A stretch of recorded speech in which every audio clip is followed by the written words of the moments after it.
Today on Rappler, President Aquino signs the sin tax bill into law, ending 15 years of efforts to reform the excise tax system.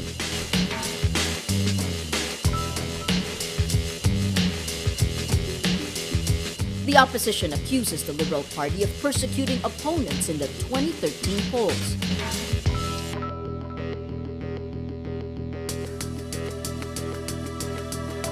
And Miss Philippines Janine Tugonon is first runner-up in the Miss Universe pageant.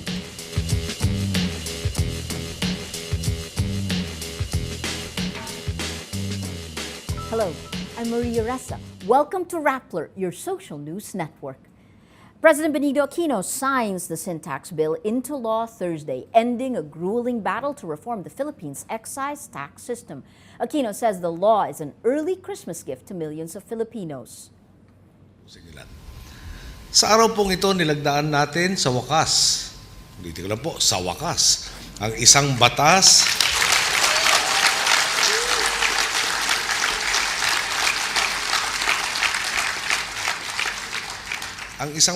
na magsisilbing maagang pamasko sa milyong-milyong Pilipino. Mga Pilipinong masasaklaw sa abot kamay ng Universal Healthcare Program. Mga Pilipinong makikinabang sa mga bagong klinika at ospital na mapopondohan at may papatayo. Mga Pilipinong maililihis sa bisyo ng paninigarilyo at labis sa pag-inom. Batas na po ang ipinaglaban nating Sin Tax Reform Act.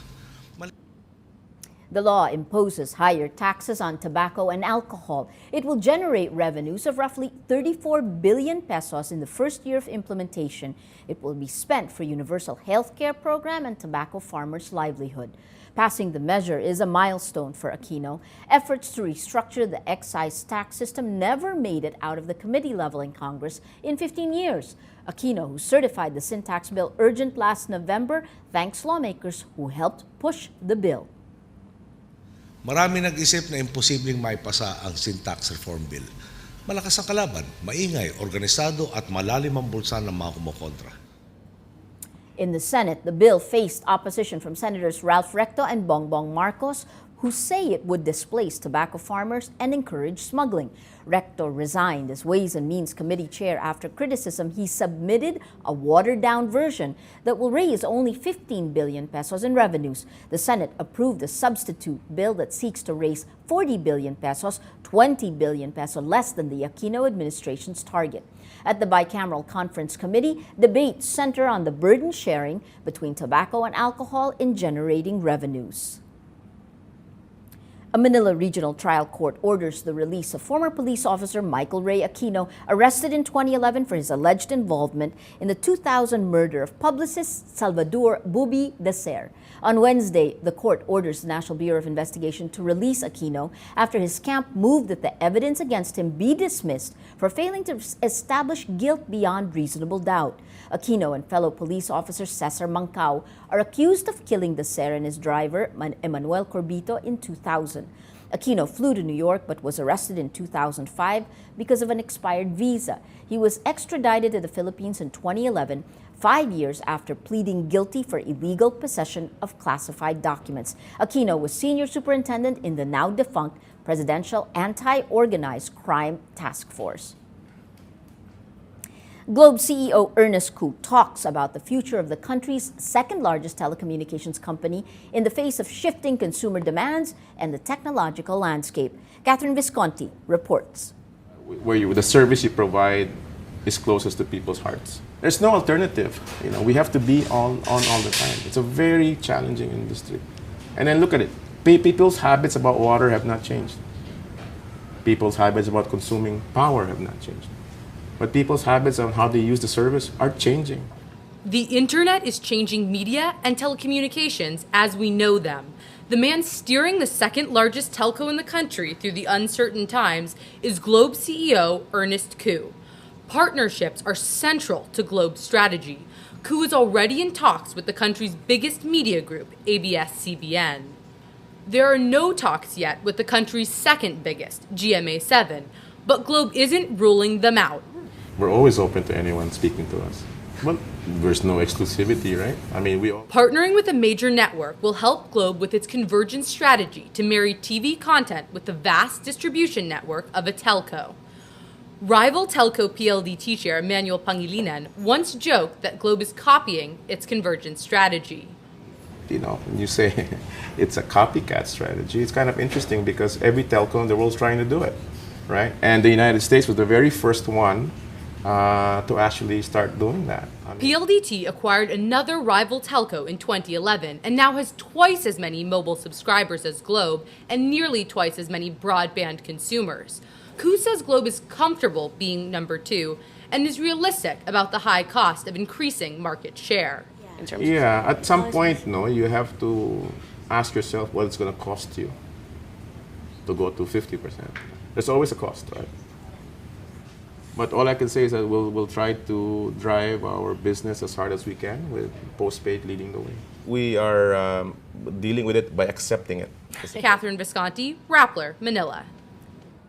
Globe CEO Ernest Koo says the company is addressing customer dissatisfaction with the network and customer service. He says improvements will be felt in the first half of 2013.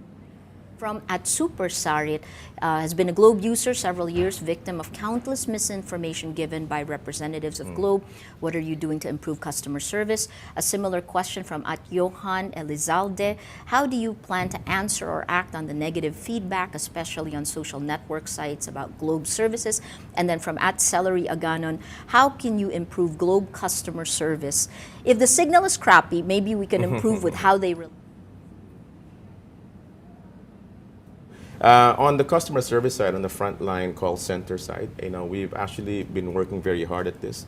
The first part we tried to solve was people getting able to call in. Yes. In the past, it was difficult to call into Globe. So we solved that issue by fixing some of our IVR systems, by moving people off to different channels like self-serve, and also putting a social network team that could answer complaints on Twitter or chat with you. So people should start to see the difference sometime in the first or second quarter. The perception is that Globe is stable, has been around, trustworthy, and yet at the same time stodgier than your competition, and that Smart is more aggressive. Is this true? I think it's changed over the last, I would say, 36 months or so. At least that's what we feel. Of course, everyone will have a different opinion. A day after her suspension, Cebu Governor Gwen Garcia refuses to step down, saying only force and not her political rival can unseat her. Ayi Makaraig reports from Cebu. It looks like a regular governor's day, a meeting with department heads at the province's seat of power. But the day is far from normal for suspended Cebu Governor Gwendolyn Gwen Garcia. Garcia insists on running Cebu's capital a day after she's suspended. President Aquino finds her guilty of abusing authority by bypassing her late Vice Governor Gregorio Sanchez Jr. and the Provincial Council in hiring contractual employees. Vice Governor Agnes Magpale assumes office as acting governor. Unfazed, Garcia says force, not her political rival, can unseat her. She calls her suspension illegal, the charges flimsy, and the timing just 5 months before the elections suspect. This is Cebu. This is vote-rich Cebu.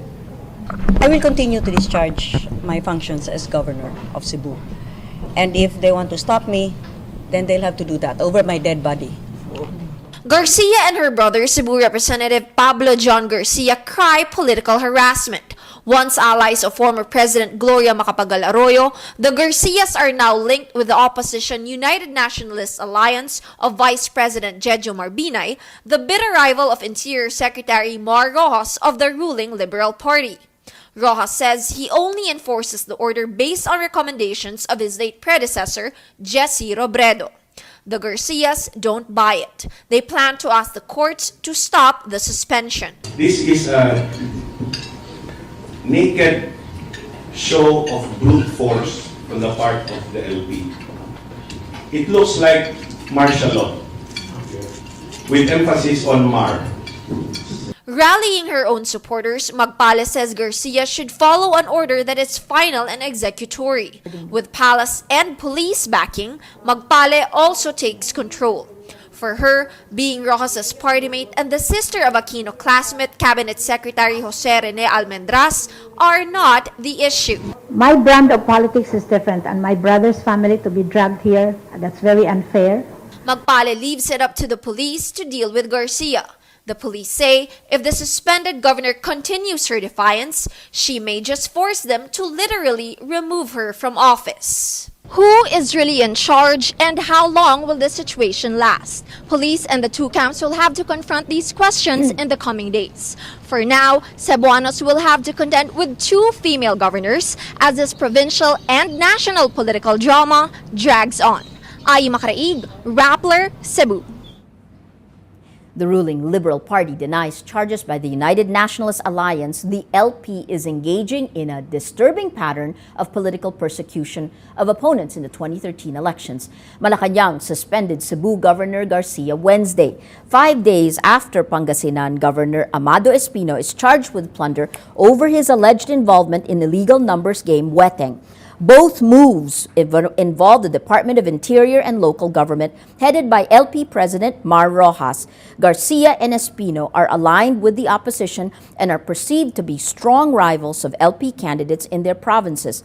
In a statement released by UNA, spokesperson Toby Chanco calls the moves, quote, a power grab by Rojas and the LP.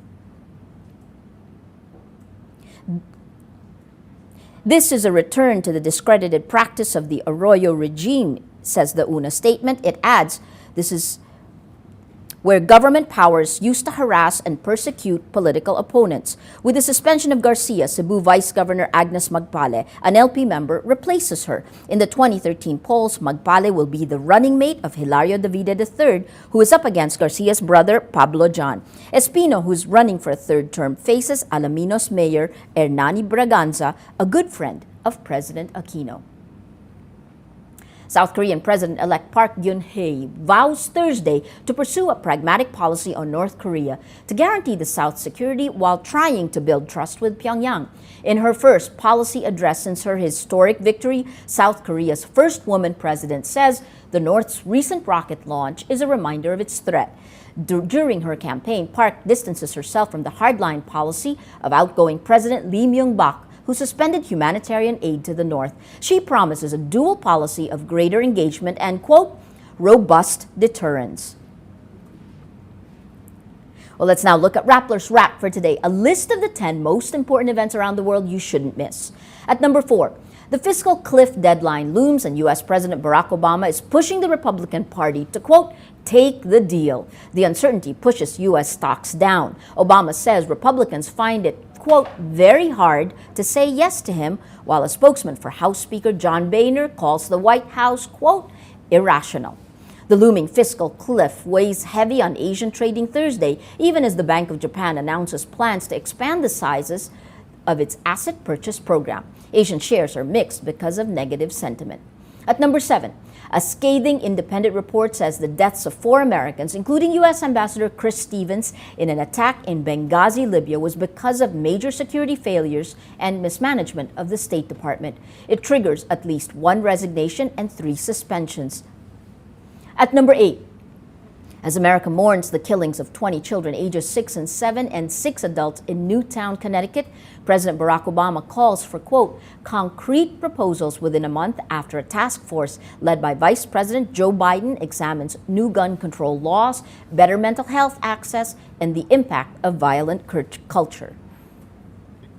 There's no law or set of laws that can prevent every senseless act of violence in our society. The fact that we can't prevent every act of violence doesn't mean we can't steadily reduce the violence and prevent the very worst violence.